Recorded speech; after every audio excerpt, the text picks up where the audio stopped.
नमस्कार। मैं संदीप शर्मा देहरादून से श्री राम साहित्य सेवा संस्थान अयोध्या के लिए अपने श्रीमद् भगवद गीता के विवेचनात्मक पहलुओं पर विवेचनात्मक चर्चा के लिए प्रस्तुत हुआ हूँ। सबको मेरी जय श्री कृष्णा, राधे राधे। हमने ये कार्यक्रम पिछले रविवार से प्रारंभ किया है और इस कार्यक्रम का मुख्य उद्देश्य श्रीमद् भगवत चर्चा करना है, जिसमें हमारे भगवान श्री कृष्ण एक नायक के रूप में मौजूद हैं और उसके सहनायक कई जो है पात्र हैं। हम जब बात करते हैं श्रीमद् भागवत गीता की तो उसका हम महत्व या महात्म्य को पहले रखना चाहते हैं। हमारी पिछली कड़ी भी इसी चर्चा पर थी और आज भी हम श्रीमद् भगवत गीता के महात्म्य पर ही चर्चा करेंगे। श्रीमद् भगवत गीता की जो महिमा है उसको जानने के लिए ये ज़रूरी है कि हमें जो है उससे अनुराग हो, उससे प्रेम हो। किससे प्रेम हो? जिसे हम अपना इष्ट मानते हैं। तो जैसे कि मैं अपना इष्ट श्रीमद जो है कृष्ण को मानता हूँ, तो आपका भी कोई ना कोई आराध्य होगा।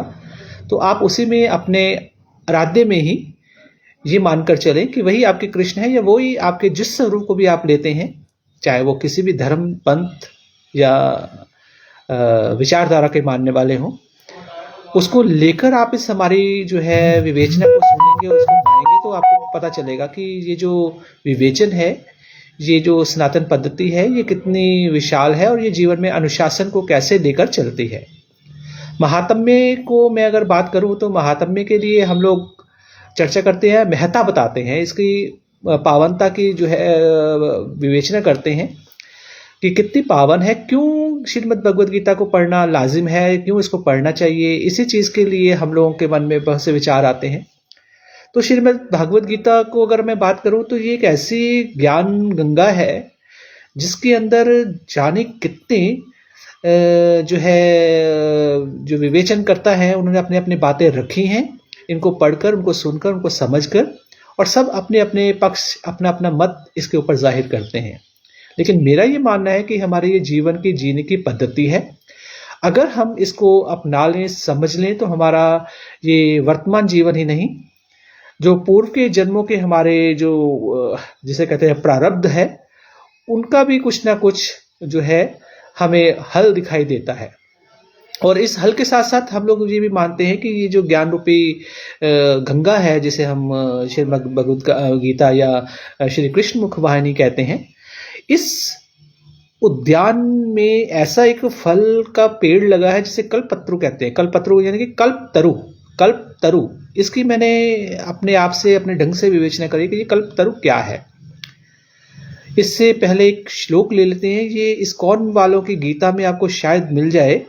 वांछा कल्पतरु व्यश्च कृपा सिंधुभ्यम एवं च पतितानाम पावनेभ्यो वैष्णवेभ्यो नमो नमः।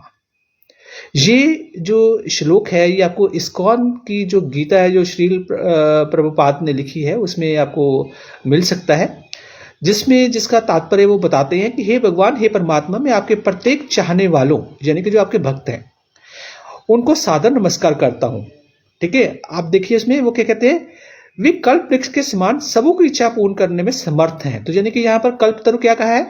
कल्प से मतलब जिसे मैंने इसका जो इसको संधि विच्छेद किया, तो कल्प यानी कि कल्पनाओं से रचा हुआ, कल्पनाओं से जड़ा हुआ, और तरु यानी कि वृक्ष, जो हमारे मन के अंदर जितनी भी किंवदंतियां हैं, जितनी भी जिसे कहें इच्छाएं हैं, वासनाएं हैं, उन सब वासनाओं को शांत करने वाला ये तरु है। कल्पतरु क्या होता है? जो आपकी इच्छा है उसका, वो कहते हैं ना ऐसे जो है हमारा जो कहते बोलते हैं स्वर्ग है, तो वहां पर कल्पतरु है। कल्पतरु का मतलब जो हमें जो इच्छा करते हैं उस पेड़ के नीचे वो हमें फलित होती हुई दिखती है, वो उसका फल के रूप में हमें मिलती है। तो यहाँ पर इस श्लोक में यही कहा कि हे भगवान, हे परमात्मा, मैं आपको प्रत्येक चाहने वालों को, यानी कि आपके भक्तों को सादर नमन करता हूँ। भगवान को तो वो मानता ही है, लेकिन भगवान के भक्तों को भी वो नमस्कार कर रहे हैं। क्यों कर रहे हैं? क्योंकि कहते हैं उनका इसलिए नमस्कार करता हूँ कि वे कल्पतरु के समान सबों की इच्छा पूर्ण करने में समर्थ हैं। आप एक चीज का अंदाजा लगाएं कि ये जो कल्पतरु है, जो कल्पनाओं का वृक्ष है, जिसके अंदर हमारे मन में कई तरह से इच्छाएं जागृत होती हैं, कई प्रकार की हमारी जो भावनाएं हैं वो बहती हैं। इस गंगा में किस भावना से हम कौन सी धारा में प्रवेश करेंगे और कहां तक पहुंचेंगे, ये हमें इसके महात्म्य पढ़ने से पता चलता है। तो हमें इसका श्रेय श्रीमद् भगवद गीता को जाता है कि हम क्यों इसको पढ़ें। इसका अर्थ मैंने विस्तार रूप से जो संक्षिप्त रूप से बताया, अब मैं इसका विस्तारित अर्थ अगर बताऊं, जो श्लोक पढ़ा है मैंने आपको, वांछा कल्पतरुभ्यश्च कृपा सिंधुभ्यम एवं च पतिनानाम पावनेभ्यो वैष्णवेभ्यो नमो नमः। यानी कि आपके भक्तों को मैं सादर नमन इसलिए भी करता हूं कि वे आपके प्रेमी दीवाने, या कहें कि वो आपके प्रति स्नेह रखते हैं, वो आपके स्नेह में बंधे हुए हैं। और उसका कारण है कि आप सर्वसमर्थ हैं। भाई जो कंप्लीट होगा हम उसी से तो कुछ ना कुछ अपने मन की बात रखेंगे, उसी से तो कुछ ना कुछ चाहेंगे जो खुद ही अनकंप्लीट है। जैसे कि अब हम हैं तो हम सार्वभौमिक नहीं है, हम समस्तता लिए नहीं है, समग्रता लिए नहीं है। तो समग्र जो है वो ईश्वर स्वयं है, कृष्ण स्वयं है। तो इसमें जब हम महात्म्य पढ़ते हैं इसका, गीता का, या सुनते हैं, या समझते हैं, तो उसमें ये कहा गया है कि ये वेदों का जो सांख्य भाव है, पतंजल भाव है, जो वेदांत का समन्वय है सारा इसमें, वो इसका सार है। ये जो ज्ञान रूपी गंगा है, इसमें हमें बहुत आशा दिखती है, ये आशावान है। और ये जो हमारे को सबसे ज्यादा जो प्रेरित करता है वो कर्म मार्ग को अपनाने को प्रेरित करता है। हालांकि मैंने को पिछली चर्चा में बताया था कि ईश्वर को पाने के दो मार्ग हैं, एक भक्ति मार्ग है, एक कर्म मार्ग है। तो जो कर्म योग जिसे हम यहाँ पर जो है संज्ञा देते हैं, अपने कर्म मार्ग को, अपना अहम को भी हम साथ में लिए चलते हैं। लेकिन धीरे धीरे धीरे धीरे जब हम इस मार्ग पर बढ़ते हैं तो ये हमारे अहम को किनारे कर देता है और हम फिर प्रभु को या ईश्वर को जान लेते हैं, समझ लेते हैं। तो जो मैं बात कर रहा था आपसे कि नेटवर्क में थोड़ी सी दिक्कत आई, तो मैं दोबारा से रिकनेक्ट कर रहा था।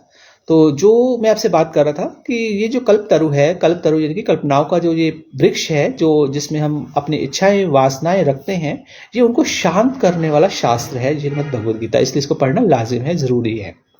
तो मैं जैसे कह रहा था कि इसके अंदर वेदों का सार है इसमें, क्योंकि प्रभु ने जो है मेरे जो कृष्ण आराध्य हैं उन्होंने, नेटवर्क पे दिक्कत है, आज बादल हो रखे हैं देहरादून में, तो थोड़ी सी आप लोगों को असुविधा हो सकती है।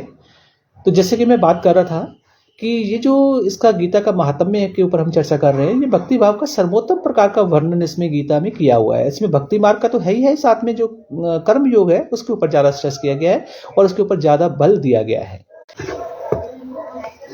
तो ये जो आत्मज्ञान की गंगा है, इसमें पाप दोष को दो डालने की क्षमता है। जो हमारे पूर्व के या वर्तमान के जो पाप हैं, पाप कर्म हैं, जैसे मैंने आपको पिछली चर्चा में बताया था कि मैं कौन हूं का प्रश्न देती है ये, लेकिन थोड़ी सी समस्या रहेगी शायद। तो जैसा भी है कोशिश करते हैं इसको कंप्लीट करने की।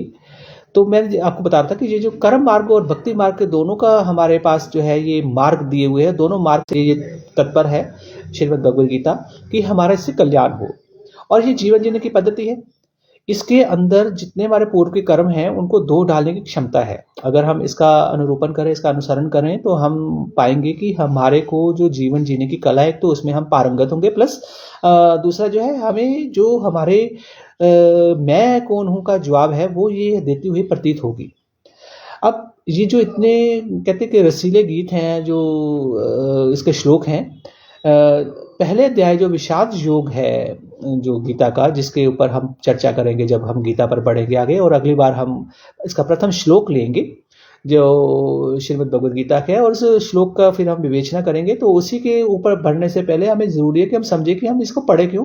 तो यही श्रीमद् भागवत जो गीता है, ये हमारे जो है एक आईना है हमारा, जो हमें हमारे को बताती है कि आप पूर्व में क्या थे।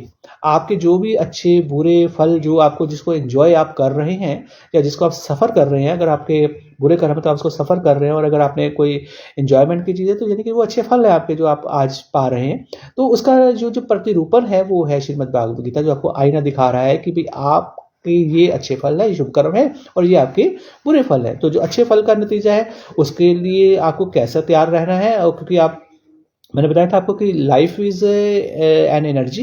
तो इस एनर्जी की अगर हम डेफिनेशन करें विज्ञान में, तो energy can neither be created nor be destroyed, तो it can change on the form one after another.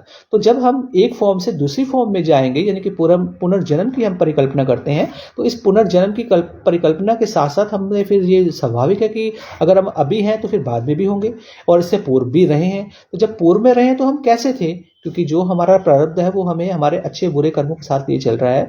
तो अगर हमें अच्छे फल मिल रहे हैं तो हमें भविष्य में भी अच्छा जीवन जीना है, तो हमें अच्छाई को साथ देना पड़ेगा। तो वो अच्छाई क्या है, वो सत्मार्ग क्या है, वो सत्य का मार्ग क्या है, तो कैसे कर्म करें कि हमें जो है वो वाली चीजें मिले जिसकी हमें अपेक्षा आज है।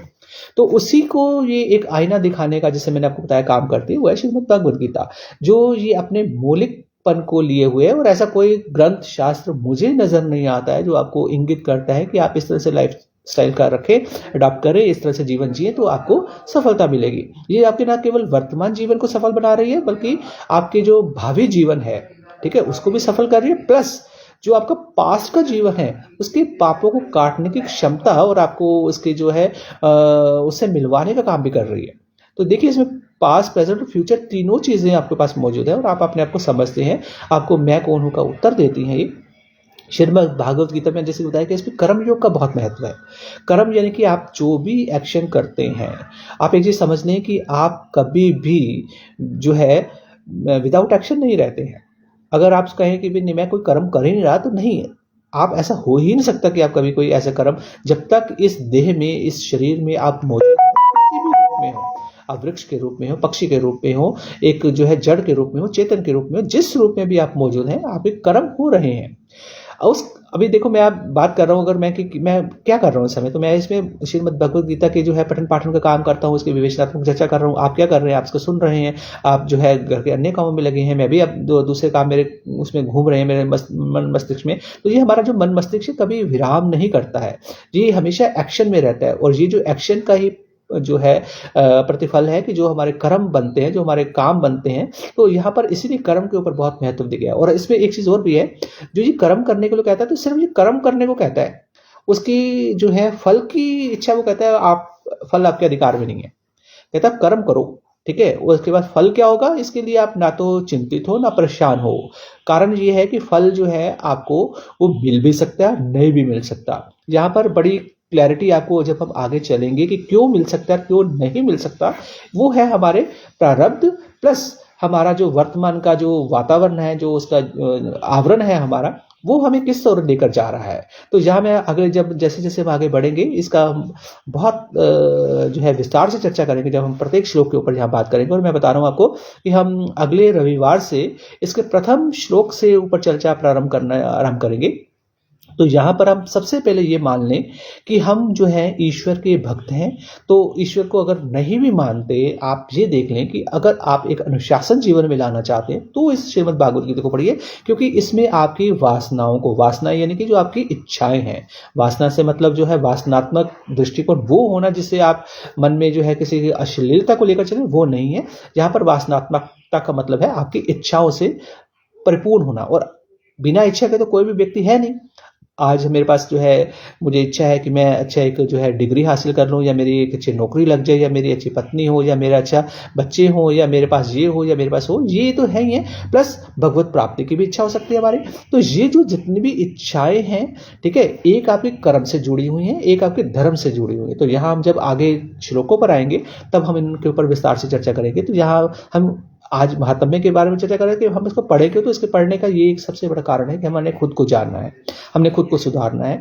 क्योंकि ये जो कर्म मार्ग के ऊपर जो है हमें बहुत स्ट्रेस दे रहा है, बल दे रहा है, जोर दे रहा है, और उसका जो है सबसे वैज्ञानिक तथ्य लेकर प्रस्तुत कर रहा है हमारी बातों को, और हमें बता रहा है कि भैया ऐसा करोगे। और जो है कोई शास्त्र आपको, जो मैंने आपको बताया था कि जब हम वो अपनी परिधि में बांधता है तो उसमें कोई प्रश्न चिन्ह रह जाते हैं कि ऐसा क्यों। ये उन प्रश्न चिन्हों से हमें बाहर लेकर जाता है, क्योंकि उसके कंप्लीट जो है उत्तर वो हमें देता प्रस्तुत होती है श्रीमद् भागवत के, इसलिए इसको पढ़ना अनिवार्य है। तो मैंने जैसे बताया था आपको कि इसमें कर्म योग है, तो कर्म योग में ये भी कहा गया कि फल की इच्छा तेरे उसमें नहीं है, जो है तेरे अधिकार में नहीं है। कारण क्या है उसका? एक तो जो पूर्व जन्म का प्रारब्ध है, एक तो वो कारण है, प्लस दूसरा ये भी कारण है कि वर्तमान में आपकी परिस्थितियां कैसी हैं और आप इसके ऊपर कितने उसके ऊपर जो है अनुसरण करके चल रहे हैं, कितनी आप में उसमें तन्मयता है, कितने आप उसके साथ जुड़े हुए हैं अपने लक्ष्य के प्रति। तो ये भी बातें आपकी मायने रखती है। जैसे मान लो गीता में हम कहीं पढ़ते हैं तो एक उदाहरण आता है कि अगर आदमी कर्म करना प्रारंभ करता है और उसको बीच में छोड़ देता है, यानी कि आप अपने किसी मोटिव को लेकर आगे बढ़े हैं और उस बढ़ने के साथ साथ फिर आप उसको ड्रॉप आउट कर रहे हैं या आप उसको विराम ले रहे हैं, तो यहाँ पर फिर आप अगर कहेंगे कि मैंने तो भी पूजा की थी, मैंने तो फल मुझे मिला नहीं, मैंने तो ये चीज़ प्रारंभ की थी, भैया आपने ये काम किया था तो उसका अंत तो नहीं लेकर गए, अंत तक तो नहीं लेकर गए, अंजाम तक तो नहीं लेकर गए।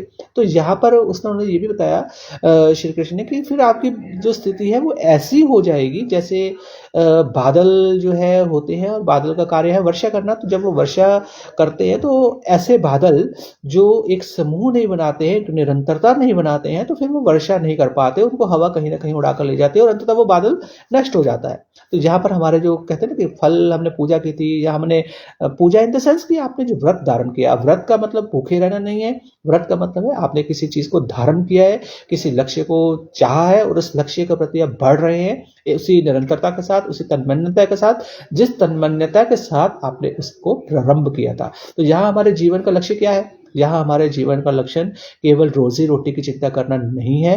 कारण रोजी रोटी की चिंता वो करता है जिसने हमें जन्म दिया है, वो हमारे लिए हर निवाला जितना हमारे प्रारंभ में है वो लिए खड़ा है। तो इस चीज को ये मान लें कि आपको रोजी रोटी के लिए नहीं, आपको अपने जीवन के सुधार के लिए, अपने जो है अंतरात्मा के विकास के लिए, उसकी शुद्धिकरण के लिए, इस देह की पुष्टि के लिए आपको जो है श्रीमद् भागवत गीता को पढ़ना होगा। ये इसके महात्म्य का सबसे बड़ा जो है एक प्रतिफल कह लें, एक इसका जो है कह लें अनुकंपा कह लें, या इसके कह लें कि इच्छा होनी चाहिए, इसकी वासना होनी चाहिए। जो कल्पतरु है, कल्पतरु, ये कल्पतरु वही है जो हमारी वासनाओं को शांत करने वाला वृक्ष है। तो ये कल्पतरु क्यों है श्रीमद् भागवत गीता? क्योंकि ये हमारे जो भी मन की जिज्ञासाएं हैं उनको केवल ना शांत करता है बल्कि उनके उत्तर लिए प्रस्तुत है। तो यहाँ हम बात कर रहे थे, जब हम वाचा कल्पतरुम भयश्च कृपा सिंधु भयम एवं च पतिनानाम पावनेभ्यो वैष्णव्यो नमो नमः के बारे में चर्चा कर रहे थे। तो हमने कहा कि भाई ये कैसा, कल हम आपके भक्त हैं, उनके भी भक्तों को नमस्कार करते हैं और उनको इसलिए नमस्कार करते हैं कि वो आप सर्वसमर्थ हो। तो जो आपके अनुयायी हैं या जो आपको मानने वाले हैं तो वो भी तो आपसे ही होंगे, तो वो जो आपके दासानुदास हैं उनका भी सम्मान करते हैं। तो यहाँ पर हम कहते हैं कि जो सभी के मन के भीतर निवास करते हो, कौन? ईश्वर। क्योंकि आपका अस्तित्व तभी है अगर ईश्वर आप में विद्यमान है, अन्यथा आप निर्जीव हैं, आपका फिर कोई आकार प्रकार देह नहीं होगा। आप साकार रूप में तभी हैं जो निराकार रूपी परमात्मा वो आपके अंदर मौजूद है। तो यहां पर हम कहते हैं कि आप सर्वसमर्थ व सभी के हृदयों को रुचि को जानने वाले हैं और उसका कारण भी आप हैं। यानी कि अगर किसी चीज की कोई चीज हुई है, कोई एक्शन हुआ है, तो उस एक्शन का रीजन है, कॉज है, और उस कॉज का कारण कौन है? वो आप है। जो प्रेरित करने वाले हैं, जो प्रेरणा देने वाले, वो कौन है? वो आप हैं। अगर हम यहाँ पर चर्चा कर रहे हैं श्री कृष्ण के बारे में और अगर आप उसको सुन रहे हैं, तो इस चर्चा करने की जिज्ञासा जब मेरे मन में उठी तो मुझे चाहिए था कि मैं एक ऐसा प्लेटफॉर्म ढूंढता जहां मुझे ये मौका मिले। तो मुझे जैसे अगर श्री राम सेवा संस्थान ने ये मौका दिया है तो मैं यहाँ पर प्रकट हुआ हूँ। तो यानी कि प्रेरणा करवाने वाला कौन था? वो स्वयं श्री कृष्ण। और जैसे आप सुनने के लिए तत्पर हुए हैं, सामने बैठे हैं, ये मेरे साथ श्री यादव जी जुड़ी हुई हैं, श्री दिव्यांजलि वर्मा जी जो इस कार्य मंच की एडमिन है जुड़े हुए थे, मैं उनका आभार के साथ सस्नेह धन्यवाद भी करता हूं और साथ में इस प्लेटफॉर्म को उपलब्ध कराने के लिए उनका बहुत बहुत आभार प्रकट करता हूं। और मैं चाहता हूं कि इस तरह के आयोजन जो हैं, जो हम करते हैं, इसका प्रतिफल तभी होगा अगर इसको ज़्यादा से ज़्यादा शेयर किया जाए, ज़्यादा से ज़्यादा समझे, ज़्यादा से ज़्यादा चर्चा हो। तो मैंने इसमें ये भी एक बात रखी थी जब हमने ये प्रोग्राम प्रारंभ किया था कि हम कोई प्रश्न उत्तरी कार्यक्रम भी इसमें रखें जिसमें हम आपस में एक दूसरे से चर्चा करें कि ऐसा क्यों। जैसे अभी हम महात्म्य के बारे में पढ़ रहे हैं, तो मैंने पिछले एपिसोड भी यही था कि महात्म्य पर चर्चा करें और आज भी हम इसी के ऊपर चर्चा कर रहे हैं। और हमने ये देखा कि ये जो श्रीमद् भगवद गीता है हमें इसलिए पढ़नी चाहिए, इसका ये प्रतिरूपण है, इसका ये प्रतिफल है। तो एक लालच हम दे रहे हैं आपको कि इसको पढ़ने से आपका कल्याण होगा। कैसा कल्याण होगा? आज हमने बात करी कल्पतरु की तरह, जो आपकी वासनाएं, जो इच्छाएं हैं, जो आपकी कल्पनाएं हैं, उन कल्पनाओं को शांत करने के लिए श्रीमद् भगवद गीता है। वो आपकी भौतिक सुविधाएं हो सकती है, जो है दैहिक, दैविक, भौतिक, तीनों प्रकार की जो आपकी इच्छाएं हैं उनको शांत करने का ये एकमात्र जो आपका फल है, वो आपको श्रीमद् भगवद गीता जो है देती हुई प्रस्तुत होती है। दूसरा, मैं कौन हूं, इसके उत्तर लिए आपके पास मौजूद है। तो यहां हमने कहा था कि जब हम कोई भी कार्य करने के लिए प्रेरित होते हैं तो उस कार्य की प्रेरणा कहां से आती है? वो हमारे भीतर से आती है। तो भीतर कौन है जो हमें ये काम करने के लिए प्रेरित कर रहा है? जो भी आप आज मान लीजिए आप बैठे हैं यहाँ पर और आपके मन में आया कि भाई मैं जो कहीं घूमने जाता हूँ, तो ये घूमने जाने की इच्छा क्यों हुई? इसका कारण आपको जो है सूक्ष्म रूप से और विस्तृत रूप से ये श्रीमद् भगवद गीता देती है। अब वो क्या कारण है? कुछ संजोग हैं जहां पर आपको जाना है, जहां पर आपको लोगों से मिलना है, जहां आपके कुछ ऋण है जिनको आपने चुकाने हैं। वो किसी भी माध्यम से हो सकते हैं, ठीक है। वो प्राकृतिक वस्तु के हो सकते हैं, वो जो व्यक्तिगत रूप से आप किसी का मिलना जुलना उनसे हो सकते हैं। तो ये प्रेरणा देने वाले, करवाने वाले, इसको संतुलन स्थापित करने वाले इन सब चीजों में जो है ये हमारी क्रियाएं हैं, प्रारब्ध हैं, जो श्रीमद् भगवद गीता हमें बताती है, समझाती है। तो अपने आप के जो हमारे रास्ते हैं, जो हम इसको तलाशते हैं और इसका जो मिसाल बनती है और जो हमें फिर ये समझ में आता है कि जैसे आप एक चीज देखिए, आप जो ईश्वर है वो कभी खंबे से प्रकट होते हैं। जैसे नरसिंह अवतार में वो अब एक खंबे से प्रकट हो गए, ठीक है। अब उनका ये अवतार क्यों हुआ? अब कोई ईश्वर अगर है तो वो किसी न किसी रूप में आएगा ना, वो खंबे से क्यों प्रकट हुआ? तो आप देखिए कि क्या अवतार था जिसका उन्होंने संहार करना था, ठीक है। वो कह रहा है कि भाई मेरी मृत्यु ऐसे ना हो, ऐसे ना हो, ऐसे ना हो, ऐसे ना हो। तो एक आवरण तैयार किया गया, उस आवरण को फिर शांत करने के लिए प्रार्थना हुई। अब प्रार्थना हुई तो फिर जो है, जब जिस शक्ति ने अपने आप को ऐसा तैयार किया कि मुझे कोई हार्म ना हो, मैं अमरता को पालूं, वो ऐसे ऐसे रचनाएं रच दी उसने। लेकिन उसको जब तक तो वो सही चलता रहा, लेकिन जब उसका फिर आतंक बढ़ने लगा, तो जब वो उसका आतंक बढ़ने लगा तो फिर जो देवी संपत्तियां थी उन्होंने जो है एक प्रस्तावना रखी, एक इच्छा जाहिर की, एक वासना उनके मन में जागी कि भाई ये तो गलत हो रहा है, इसको हमने शांत करना है। तो ये जो बुराई है हावी हो रही है अच्छाई पर, तो इस बुराई का अंत करने के लिए फिर उन्होंने प्रार्थना रखी। ईश्वर ने उसको सुना और उसको सुनने के बाद वो खंबे से प्रकट हुए। तो देखिए, वासना क्या थी, इच्छा क्या थी? पहले उस व्यक्ति की इच्छा जागी जिसने कहा कि मैं ऐसा होना चाहिए, मेरी मृत्यु ना जमीन पर हो, ना आकाश में हो, ना पानी में हो, ना जो है जल में हो, ना थल में हो। तो इस तरह की जो उसने शर्तें रख दी, वो वासनाएं थी, ठीक है। अब उसके बाद उन वासनाओं को शांत करने के लिए जो दैवी संपत्ति थी, ठीक है, उसने जो है अपने विचार रखे। तो भैया ये तो गलत होने लगा, क्योंकि वो निरंकुश हो गया। जब उसको पता चला कि भाई मेरे पास तो अब मेरा कोई वध नहीं कर सकता है, तो वो निरंकुशता जो जब आई, तो जब निरंकुशता का बढ़ना शुरू हुआ, तो फिर जो दैवी संपत्ति थी, ठीक है, उनको शांत जो है करने के लिए, जो बुराई है, जो बुरी निरंकुशता थी, उसको शांत करने के लिए फिर उन्होंने प्रार्थना करी ईश्वर ने। तो ईश्वर ने देखा कि ये गलत हो रहा है, तो उन्होंने फिर खंबे से प्रकट होना स्वीकार किया। तो उन्होंने देखा, मैंने आपको क्या बोला कि ये वो कल्पतरु है जो आपकी हर कल्पना को शांत करता है। तो यहाँ जो कल्पतरु है वो कौन? भगवान की इच्छा के लिए नरसिंह राव ने खंबे से प्रकट हुए। कोई कोख से प्रकट होता है, कोई जो है अगर साइंस विज्ञान की बात करें तो बीज से उपलब्ध होता है, कोई स्किन से उपलब्ध होता है, कोई किसी सेल से उपलब्ध होता है, लेकिन यहाँ पर वो खंबे से प्रकट हुए ईश्वर। तो यहाँ पर जो है ऐसे जो कल्पतरु है, जो जिनका जो कृपा से भरे हुए सागर है, जो वैष्णव भक्तों का कल्याण करने वाले हैं, ऐसे प्रभु श्री राम को मिलाने वाले जो है, जो ये श्रीमद् भगवद गीता है, श्री कृष्ण जो है वो हमें अपने जो है साथ मिलाने के लिए प्रेरणा देते हैं। तो इसलिए इसका पढ़ना लाजिम है।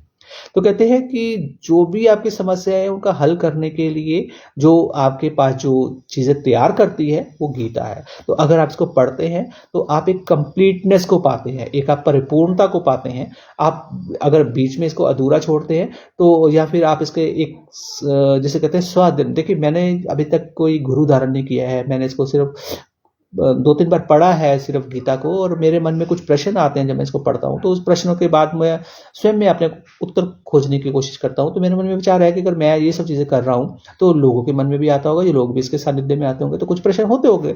आप देखिए कृष्ण में जो है जब गीता कहते हैं तो वो बहुत बार कहते हैं मैं फलानी नदी हूँ, मैं जो है फलाना जो है ग्रंथ हूँ, मैं फलाना, मैं इसलिए नाम अभी नहीं ले रहा। जब हम श्लोकों पर जाएंगे तो हम बताएंगे कौन सी गाय है, वो कौन सा वो ऋषि है, कौन से वो जो किताब है, वो कौन से अक्षर है, कौन से वो बादल है, वो सब चीज़ें अपने बारे में बताती है।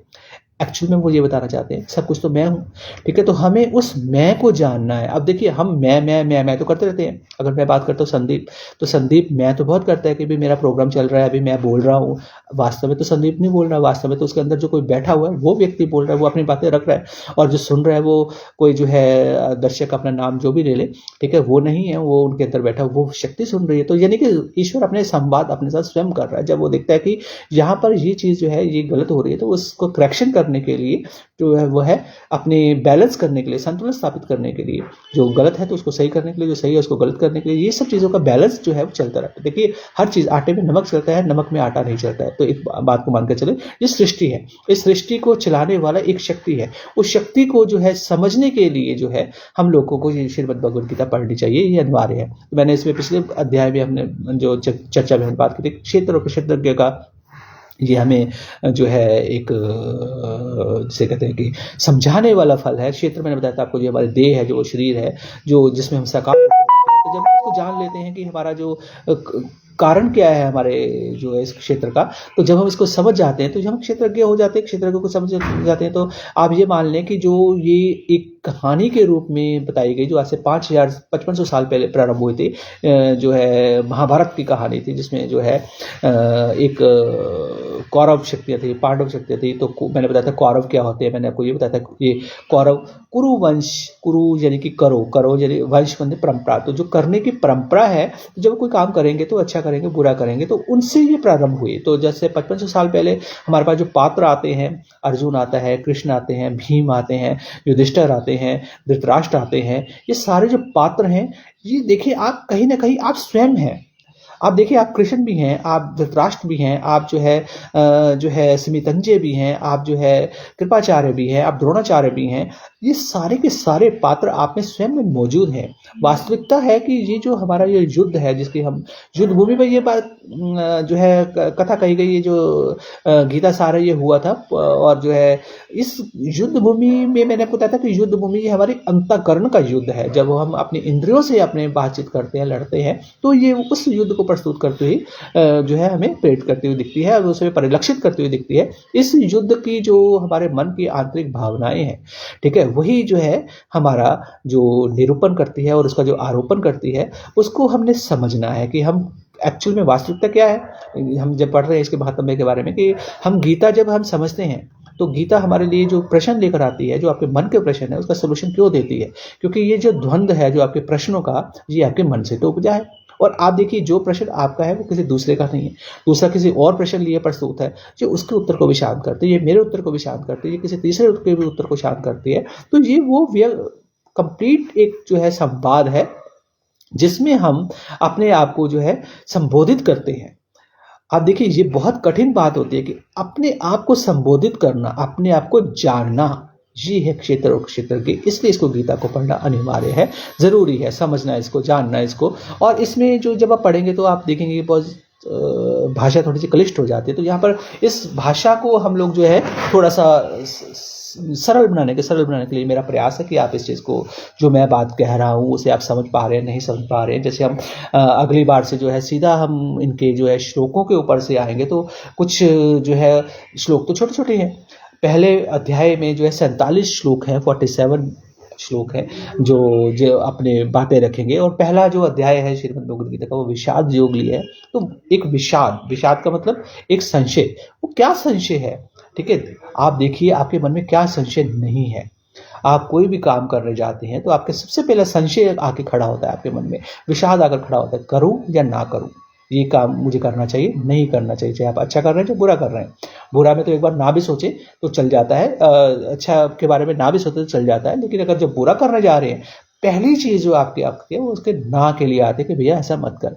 परंतु वो इच्छा इतनी प्रबल होती है, इतनी प्रभावी होती है, लेकिन उसकी जो उत्कंठा इतनी तेज होती है कि हम उसके ऊपर अग्रसर हो जाते हैं, अगर हम बुराई की ओर बढ़ते हैं। परंतु अगर अच्छाई है तो अच्छाई बहुत अपना जो है धीमी चलती है, वो आपको इतनी आकर्षित नहीं करती। मैंने पिछली बार बोला था, क्योंकि जो बुराई है वो एक अच्छे सुंदर कलेवर में है, बड़े मीठे स्वादिष्ट उसमें है। आप देखा होगा जितने चापलूस होंगे वो आपको बटरिंग करते हुए वो आपको बड़े पसंद आएंगे, क्योंकि वो आपकी तारीफ कर रहे हैं। लेकिन जो आपको कड़वा बोल रहे हैं ना, वो आपको पसंद नहीं होगा। क्यों नहीं होगा? क्योंकि वो आपको स्पष्ट रूप से कह रहा है। तो अच्छाई ऐसी है, जो अच्छाई आंवले का फल है, जो जैसे ये गीता है थोड़ी सी क्लिष्ट है, इसको हम समझेंगे जब हम बातचीत करेंगे, संवाद करेंगे आपस में, एक दूसरे को जानेंगे, समझेंगे कि ये आप भी ईश्वर है, मैं भी ईश्वर हूँ, तो हमें क्या समझना है, हम कौन हैं, हम संदीप क्यों हैं, हम जो है दिव्यांजलि वर्मा है तो क्यों है, हम राजश्री यादव है तो क्यों है, हम संजय है तो कौन है। तो ये जो संजय है, जो इसमें धृतराष्ट्र को सारी गीता के जो है जिसे कहते हैं कि लाइव टेलीकास्ट दे रहा है, और पर अपने जो है विवेक से दे रहा है, और वो भी वहां पर बैठकर दे रहा है जहां पर ये युद्ध हो ही नहीं रहा है। तो संजय कौन है, भीष्म कौन है, अर्जुन कौन है, ठीक है, सिमितंजय कौन है, कृपाचार्य कौन है, द्रोणाचार्य कौन है, इनके बारे में भी हम लोगों को जानना है, क्योंकि ये सारे पात्र हम स्वयं हैं।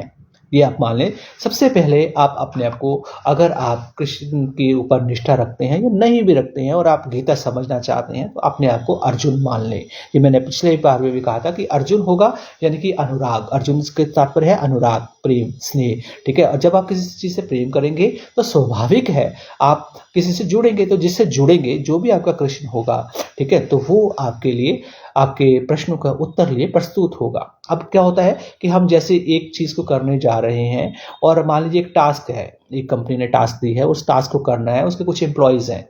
तो अब जब मैसेज डिलीवर किया जाता है या कि ये टास्क है, ये हमारे को करना है, इसके ये ऑब्जेक्टिव्स हैं, जब हम उस ऑब्जेक्टिव्स को लिए चलते हैं तो सब अपनी अपनी स्ट्रेटजीज बनाते हैं।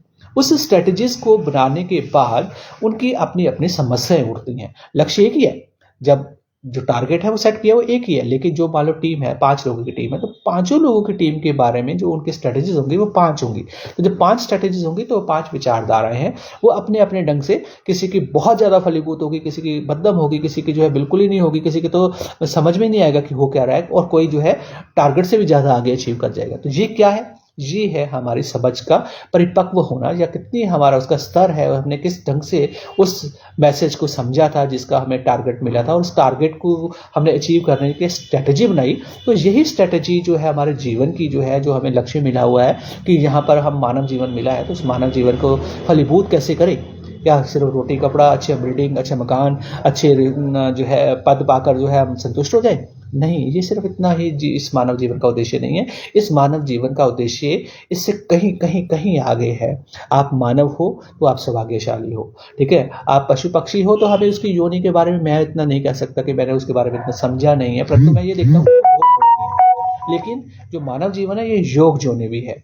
तो यहाँ आप देखें कि योग निष्ठ एक प्रश्न चर्चा आती है, योग निष्ठ, ठीक है। तो जब मैंने आपको बताया था कि कुछ यहाँ पर कुछ शब्द है, जो टर्मिनोलॉजी है जो गीता की है, जैसे मैंने तत्वदर्शी के बारे में पिछली बार बताया था, क्षेत्र के बारे में बताया था, क्षेत्रज्ञ के बारे में बताया था, अभी मेरे दिमाग में भी बातचीत करते हुए योग निष्ठ आया। तो यहाँ पर योग निष्ठ शब्द बहुत बार इस्तेमाल हुआ है गीता में। तो योग क्या है, योग का मतलब होता है जोड़ना, जुड़ना, धनात्मक, ठीक है, दिस प्लस दिस, तभी तो योग करेंगे।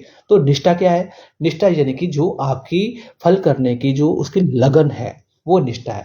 तो जब आपके साथ निष्ठा जुड़ जाती है किसी भी कार्य को करने की, तो वो योग निष्ठ हो जाता है। तो योग निष्ठा यहाँ पर यही बात आती है कि हम जब हम इस गीता को पढ़ते हैं तो हमारे अंदर बहुत सारी चीजें ऐसी जिसको हमें समझना है, जिसके बारे में हम चर्चा करेंगे, ठीक है। जब हम अगले अध्याय में इसमें बढ़ेंगे, प्रथम अध्याय में विषाद योग में, जैसे मैंने बताया विषाद संशय हमारा जो सबसे पहला कार्य होता है किसी भी करने के लिए, कि करें या ना करें, इसको ऐसे करें, इसको वैसे करें। जैसे भी बताया कि आपको टीम दी है, टीम ने जो है टारगेट दिया है, टारगेट को अचीव करने के लिए 5 अगर व्यक्ति है तो पांचों ने अपनी अपनी स्ट्रेटजी बनाई है, तो वो किसकी बेस्ट होगी।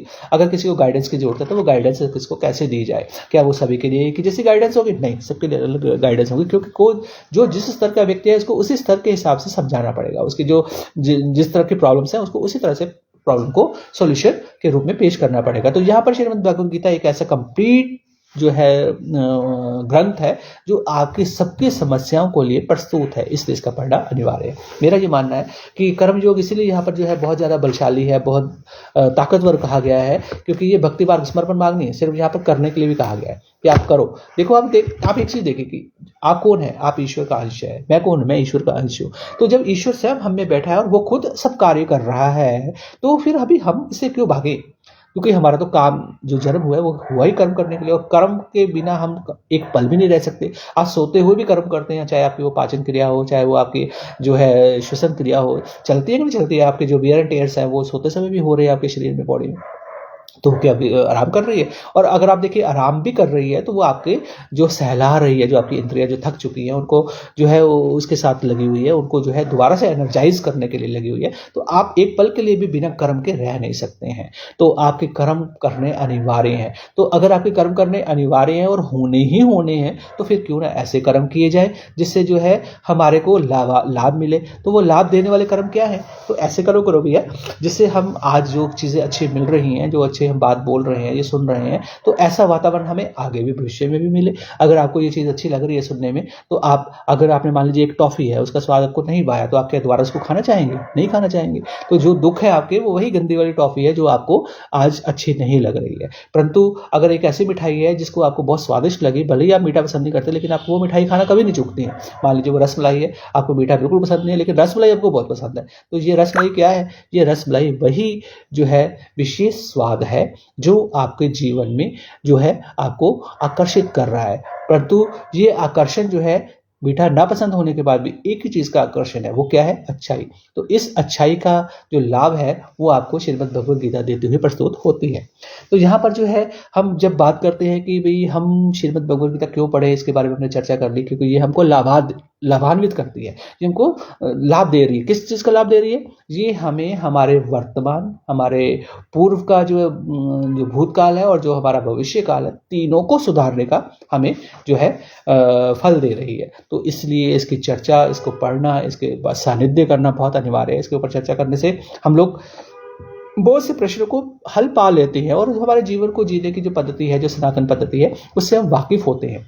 आप कृष्ण को ना माने, उसको आराध्य ना माने, आप उसको भगवान ना माने, परंतु आप एक अनुशासनात्मक जीवन तो जी सकते हैं ना। तो इस अनुशासनात्मक जीवन को जीने के कुछ ना कुछ लाभ आपको अवश्य प्रभावी रूप से मिलेगा। ये मेरी आपको वचन है, गारंटी है। और मैं इसको इस तरह भी मानता हूँ क्योंकि हमारे जीवन में दो ही तरह की संपत्तियाँ हैं। एक है दैवी संपत्ति और दूसरे आसुरी संपत्ति। जो दैवी संपत्ति है वो हमारी अच्छाइयाँ हैं, जो आसुरी संपत्ति है वो हमारी बुराइयाँ हैं। और आपने देखा होगा कि हम हमेशा ही संशय में पड़े रहते हैं। जो संशय जो है उनके हल कैसे निकलेंगे, किस स्थिति में हमें क्या उसका प्रतिफल मिलेगा, ठीक है, तो हमें ये डराती नहीं है। हालांकि डर इसलिए लगता है क्योंकि हम उनमें फंसे हुए हैं और हमें लगता है अच्छा हमको ये हो जाएगा, परंतु उसका निकालने का उपाय भी तो लिए उपाय लिए हुए आपके पास मौजूद है। तो हम देखें कि हम इस चीज़ को कितना उसके सानिध्य से जो है प्रतिफलित हो रहे हैं और आनंदित हो रहे हैं। तो इसलिए हमें श्रीमद् भगवद गीता को पढ़ना अनिवार्य है। और आज मेरी ये इसके महात्म्य के बारे में जो हमने चर्चा की, ये हमें हमारे जीवन के अंजाम तक ले जाने का एक मार्ग है। श्री कृष्ण जो है कहते भगवान श्री कृष्ण गीत बड़े सरल, अतिशय सुंदर, बहुत ही बलाढ्य, अति सार गर्भित और अत्यंत उत्तम गीत है जो इस श्रीमद् भगवद गीता में प्रस्तुत है। उनमें कहते सत्य तत्व ज्ञान का निरूपण है और ये अत्युत्तम मतलब सब सर्वोत्तम वचन है जो ईश्वर जो है हमारे लिए प्रस्तुत है। इसका श्रवण करना चाहिए, इसका पठन करना चाहिए, इसका मनन करना चाहिए। निश्चय ही हमारा कल्याण होगा, निश्चय 100% इससे हमें लाभान्वित होंगे। तो यहाँ पर हम आज अपनी चर्चा को यहाँ विराम देंगे। हम अगली बार से जो अगले संडे हमारा 5 बजे कार्यक्रम होगा, उसमें हम श्रीमद् भगवद गीता का जो प्रथम अध्याय है विषाद योग, उसके प्रथम श्लोक के ऊपर चर्चा करेंगे। और समय मिला तो उसके दूसरे श्लोक पर भी चर्चा करेंगे, परंतु प्रथम श्लोक बहुत बहुत विशेष है। यहीं से हमारी फाउंडेशन स्टार्ट होती है, क्योंकि जब हमारे मन में संशय आता है, ठीक है, जब हमारे मन में कोई वासना जागृत होती है, तो वहाँ पर हमें उस वासना को शांत करने के लिए किसी ऐसे वृक्ष की जरूरत होती है जो उसका फल दे, जो उसका हमें उत्तर दे। तो यही जो कल्पतरु की बात थी हमने करी, ये कल्पतरु हमारा प्रथम अध्याय के प्रथम श्लोक से ही प्रारंभ होगा, जो हमारी वासनाओं को, हमारी इच्छाओं को शांत करने के लिए हमें आगे ले जाना शुरू करेगा। और जब हम इसके अंत में पहुंचेंगे तो आप पाएंगे कि आप कितना अपने आप को समझ चुके हैं। लेकिन इसके लिए ही शर्त अनिवार्य है कि सिर्फ सुनना नहीं है, उसको अपनाना भी है। अगर क्योंकि कोई भी चीज़, अगर भोजन आपके सामने सुस्वाद भोजन पड़ा है और आपने उसको खाया नहीं, तो उसको आपको कोई मज़ा नहीं आएगा। उसकी महक से ही आप सिर्फ मत प्रभावित होइए, उसका स्वाद दीजिए। तो ये जो भगवद गीता है फलदायी क्यों नहीं होती? लोग कहते हैं हम तो इतना पढ़ते हैं, हमें फल नहीं मिलता। अरे भैया, आपके पुराने प्रारब्ध, आपके पुराने जो कर्म हैं, वो भी तो कहीं-कहीं बैठे हैं लिए, ठीक है? तो उसका फल, और फिर आपकी योग निष्ठा क्या है, आपकी लगन कितनी है, आप उसको कितना जो है अपने में बदलाव लाए हैं, क्योंकि उसके लिए तो जन्म है ये। तो 50% आपका जो पूर्व का प्रारब्ध है और 50% आपका जो इस जन्म का प्रारब्ध है, आप अपने भाग्य को बदल सकते हैं अगर श्रीमद् भगवद गीता पढ़ें। तो आज के ऊपर हम इतनी ही चर्चा करेंगे। फिर हम अगले रविवार को साय 5 बजे फिर आपके सामने उपस्थित होऊंगा, मैं संदीप शर्मा देहरादून से, और मैं आपको बताऊंगा कि इस जो श्रीमद् भगवद गीता का प्रथम अध्याय का जो प्रथम श्लोक है, जो विषाद योग अध्याय का नाम दिया गया है, उसमें क्या धर्म क्षेत्र है, क्या कुरुक्षेत्र है, और ये क्षेत्र मैंने वैसे तो बता दिया आपको कि ये हमारा शरीर ही है, हमारे ही ये युद्ध के जो है प्रतिद्वंद है, लेकिन इस युद्ध क्षेत्र के परे जो क्या है, उस सब के ऊपर हम चर्चा करेंगे। तो आज के लिए इतना ही। मैं आप सभी दर्शकों का जो जुड़े हैं, जो बाद में सुनेंगे, उन सबको नमस्कार करता हूं और आपसे अनुरोध करता हूं कि अगर कोई मन में प्रश्न आता है तो उसको रखें, और कि जैसे महात्म्य से रिलेटेड मैंने जो बातें करी हैं पिछले एपिसोड में और इस एपिसोड में, तो जो भी आपके मन में कोई विचार आता है, कोई प्रश्न आता है कि ऐसा भी तो हो सकता है, जरूरी नहीं प्रश्न कोई इस वार्ता से रिलेटेड हो, तो और मैं भी कोई बहुत ज्ञानी विज्ञानी या कोई परम ध्यानी नहीं हूँ, मैं सिर्फ एक हल जो है खोजने की कोशिश करता हूँ कि हम लोगों का जीवन है क्या, हम क्यों इसमें जो है यहाँ पर फंसे हुए हैं। तो प्रतिलिपि पर मेरा एक जो है इसके ऊपर लिखे हुए भी श्लोक है, आप चाहे तो वहाँ पढ़ सकते हैं, ठीक है। और दूसरा जो है, इसमें मैंने इसकी जो टर्मिनोलॉजी है उसके ऊपर भी श्रीमद् भगवद गीता पर स्वयं के भाव प्रतिलिपि पर ही लगभग 5000 लोग इसको पढ़ भी चुके हैं, ठीक है। और जो है और भी फेसबुक पे तो कई लोगों ने पढ़ लिया है, लेकिन जो है विभिन्न मंचों पर भी, जैसे मेरा ब्लॉग है वहाँ पर भी पढ़ते हैं। परंतु मैं ये मानता हूँ कि जब तक हम इस ग्रंथ को अपने जीवन में अनुसरण नहीं करेंगे, इसका व्यक्तिगत रूप से जो है प्रतिपालन नहीं करेंगे, तब तक हमें इसका लाभ मिलने वाला नहीं है।